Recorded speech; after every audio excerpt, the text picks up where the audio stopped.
রাতের আধারে দুটি বাড়ির প্রবেশপথে রেখে যাওয়া হয় কালো টেপে মোড়ানো বোমা সদৃশ দুটি বস্তু। সকালে ঘর থেকে বের হয়ে রহস্যজনক বস্তু দেখতে পেয়ে আতঙ্কিত হয়ে পড়েন বাড়ির বাসিন্দারা। পরে খবর পেয়ে পুলিশ ঘটনাস্থলে গিয়ে বস্তু দুটি উদ্ধার করে থানায় নিয়ে যায়। মেহেরপুরের গাংনী উপজেলার নওদাপাড়া গ্রামে বুধবার সকালে পৃথক দুটি বাড়ির প্রবেশপথ থেকে বোমা সদৃশ দুটি বস্তু উদ্ধার করেছে পুলিশ। রূপায়ণ lake castle, welcome to the land of piece. বাড়ির সদস্যদের দেওয়া খবরে ভবানীপুর পুলিশ ক্যাম্পের সদস্যরা ঘটনাস্থলে পৌঁছে নিরাপত্তামূলক ব্যবস্থা গ্রহণ করে বস্তু দুটি উদ্ধার করেন।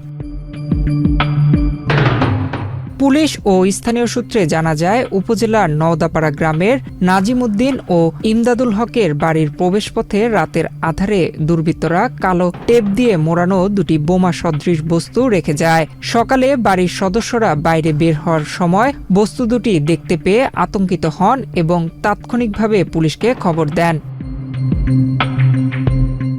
খবর পেয়ে ভবানীপুর পুলিশ ক্যাম্পের সদস্যরা ঘটনাস্থলে পৌঁছে এলাকা ঘিরে নিরাপত্তামূলক ব্যবস্থা গ্রহণ করেন। পরে বোমা সদৃশ বস্তু দুটি উদ্ধার করে পানি ভর্তি বালতিতে করে থানায় নিয়ে যাওয়া হয়।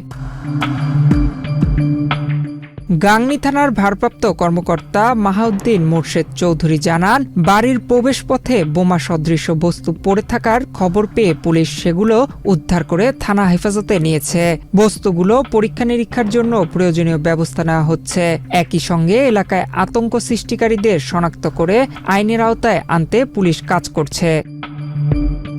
নয়ন বিশ্বাস, বাংলাদেশ প্রতিদিন।